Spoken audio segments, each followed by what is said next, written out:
ஒரு நண்பர் அனுப்பின வாட்ஸ்அப் பதிவு டெக்ஸ்ட் மெசேஜா வாய்ஸ் மெசேஜா கன்வெர்ட் பண்ண போறோம். எதுக்காக அப்படின்னா ரொம்ப பெரிய பதிவு, ஆனா முக்கியமான பதிவு. நிறைய பேர் தமிழ்ல ஸ்க்ரால் பண்ணிட்டு போயிடுவாங்க, படிக்க மாட்டாங்க. ஒருவேளை வாய்ஸ் மெசேஜா இருந்தா இன்னும் நிறைய பேருக்கு போய் சேருமோ அப்படின்ற ஒரு எண்ணத்துக்காக தான். வாங்க பார்க்கலாம். உலகிலே மிகவும் பணக்கார நாடு இந்த தமிழ் மண் தான்.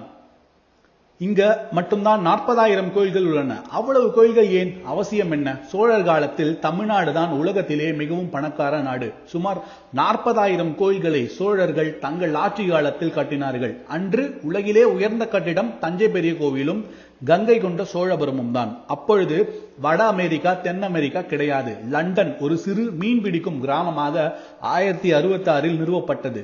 தஞ்சை பெரிய கோபுரம் முழுவதும் தங்கத்தால் போர்த்தப்பட்டது. இது பற்றி கல்வெட்டுகள் உள்ளது. அந்த தங்கப்போர்வை 1311 வருடம் மாலிக் கபூரின் படைகளால் கொள்ளையடிக்கப்பட்டு 500 யானைகள் மேல் எடுத்து செல்லப்பட்டது. இவ்வளவு கோயில்கள் கட்டுவதற்கு எங்கிருந்து பணம் வந்தது? எல்லாம் கடல் வாணிபம், ஏற்றுமதியும் தான். ஜப்பான் நாட்டில் தங்க சுரங்கம் கிடையாது, ஆனால் ஏற்றுமதி வியாபாரம் மூலம் அவர்களுக்கு தங்கம் கிடைக்கிறது. அதேபோல் சோழ நாட்டில் தங்க சுரங்கம் கிடையாது. இரும்பு சாமான்கள், துணிகள், கைவினை பொருட்கள், தானிய ஏற்றுமதி மூலம் தங்கம் கிடைத்தது. உலகிலேயே ஒரே சீராக 80 லட்சம் ஏக்கர் விளைநிலம் காவிரி படுகை பகுதியில் மட்டும்தான் அமைந்துள்ளது. எங்கும் 3 போக சாகுபடிக்கு காவிரியில் நீர் வந்து கொண்டிருந்தது. வியாபாரத்திலும் ஏற்றுமதியிலும் விவசாயத்திலும் கிடைத்த பணத்தை, தங்கத்தை சோழர்கள் படைபலத்தை பெருக்கிக் கொள்ள பயன்படுத்தினார்கள். மலேயா காடுகளில் இருந்தும் மைசூர் காடுகளில் இருந்தும் யானைகள் பிடித்து வரப்பட்டன. பர்மாவில் இருந்து தங்கம் கொடுத்து குதிரைகள் வாங்கப்பட்டன. ஏன் கோவில்களை கட்டினார்கள் தமிழர்கள்? ஏன் கோவில் கோவில் என்று அதை சுற்றியே வருகிறோம். தமிழகத்தை ஆண்ட பெரும்பாலான அரசர்கள் அவரவர் ஆண்ட பொழுது ஏன் மருத்துவமனை கட்டவில்லை, கல்வி சாலை அமைக்கவில்லை, ஆனால் கோவில்களை கட்டினார்கள். கோவில்கள் எப்பொழுதெல்லாம் கட்டப்பட்டன? மக்களுக்கு பிரித்து கொடுக்காமல் அரசின் நிலங்களை ஏன் கோவில்களுக்கு மானியமாக எழுதி வைத்தான்? உலகின் குருவாக தமிழகம் ஆனது எப்படி? எந்த ஒரு அரசும் பட்ஜெட் போடும் பொழுது வரி வசூல் என்ன, அதில் அரசு நடத்த அதிகாரிகளுக்காகும் செலவு, மக்கள் நலத்திட்டங்களுக்காகும் செலவுன்னு வரவு செலவை வைத்து தன்னறிவு திட்டத்தை அடையத்தான் நிதிநிலை அறிக்கை போடுவார்கள். இதையே தான் தமிழக கோவில்கள் செய்தன. கோயில் இல்லா ஊரில் குடியிருக்க வேண்டாம் என்று அதைத்தான் சொல்லி வச்சாங்க.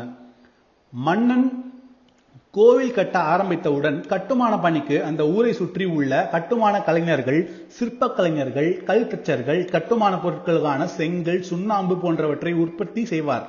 அதை ஓரிடத்திலிருந்து கோயில் கட்டும் இடத்திற்கு கொண்டு செல்லும் போக்குவரத்து, வர்ணம் அடிக்க ஓவிய கலைஞர்கள், இப்படி அனைவருக்கும் வேலை வாய்ப்பு. அதுவும் அரசரால் கொடுக்கப்படும் அரசு வேலை. கோயிலுக்கு மானியமாக கொடுக்கப்படும் நிலங்கள் குத்தகை மூலமாக விவசாயிகளுக்கு விடப்பட்டு அதன் மூலம் விவசாய உற்பத்தி, அதற்கு ஒரு சமூகம்.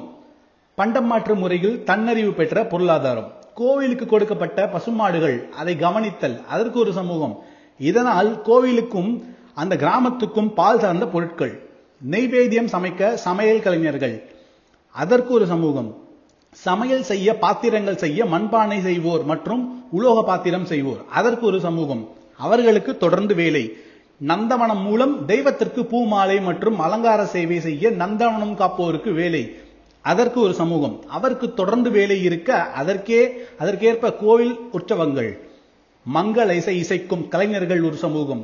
கூத்து கலைஞர்கள் என அவர்களுக்கு வருட மானியம் மற்றும் வேலை. மாலை வேளைகளில் ஆன்மீக கச்சேரி என்று மனதிற்கு இனிய பொழுதுபோக்கு நிகழ்ச்சிகள்.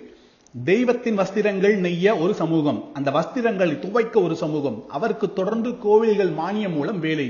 கோயிலை சுத்தமாக வைத்துக் கொள்ள ஒரு தேவை, அதை செய்ய ஒரு சமூகம். அவருக்கு கோயில் மூலம் மானியம், வருட வருமானம். இவை அனைத்தையும் நிர்வாகம் செய்ய, கணக்கு பார்க்க ஒரு சமூகம். இவர்கள் அனைவருக்கும் அவரவர் வேலையை பார்க்க, அதன் மூலம் வாழ்வாதாரம் பெறவும் கோவில் ஒரு மிகப்பெரிய தொழிற்சாலை. ஆன்மீகம் ஒட்டிய வாழ்வாதாரம்.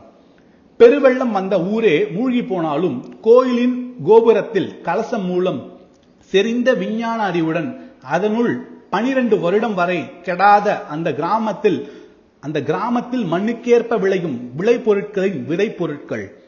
12 வருடத்திற்கு ஒரு முறை அதை மாற்றியமைத்து மராமத்து பணிகள் மேற்கொள்ள மேற்சொன்ன அனைவருக்கும் ஒரு கூட்டு வேலை வாய்ப்பு. அப்படி அவரவருக்கு தெரிந்த பணி, அதை சார்ந்த சமூகம், ஒன்றிணைந்து தன்னையும் காப்பாற்றிக் கொண்டு தன்னிறைவு வாழ்க்கை என வாழ்வதற்கு கட்டமைக்கப்பட்டதே நம் கோவில்கள். ஊருக்கு ஒரு கோவில், அதை சுற்றிலும் அனைத்து சமூகம், அந்தந்த ஊரை சுற்றி உள்ள இயற்கை வளங்கள் பாதுகாக்கப்பட்டு மூலிகை மூலம் வைத்தியம், அதற்கென ஒரு சமூகம் என ஊரை சுற்றிய ஒரு தன்னறிவு வாழ்க்கை. இப்படி அமைக்கப்பட்டதுதான் நம் பொருளாதார கட்டமைப்பு. மாத சம்பளம் பணமாக, பணத்திற்கு பொருள், அதன் விலை ஏற்ற இறக்கம், பணவீக்கம், இவை எதுவுமே சாராமல் ஒரு தன்னறிவு வாழ்க்கை. தெய்வங்களுக்கு உயிரூட்டி அந்த தெய்வங்கள் அங்கங்கே வாழ்வதாகவும், அந்த கோயிலில் சொத்துக்கள் அந்த தெய்வங்களின் சொத்துக்கள் என்றும், உயிருள்ள ஒருவர் எப்படி தினமும் குளிப்பாரோ, உடை உடுத்திக் கொள்வாரோ, தினமும் உணவு உண்பாரோ, நாம் வாழ்வதற்கு உதவும் ஒருவரை நாம் எப்படி போற்றி கவனிப்போமோ அப்படி அவருக்கு நன்றி செலுத்தும் விதமாக அனைவரின் சார்பாக பூஜைகளை கவனிக்க ஒரு சமூகம். இப்படி ஒரு கோயிலை வைத்து ஆன்மீகம் மூலமாக ஒரு தன்னறிவு பொருளாதாரத்தை உலகிற்கு வாழ்ந்து காட்டியதாலேயே தமிழகம் குருவாக திகழ்ந்தது.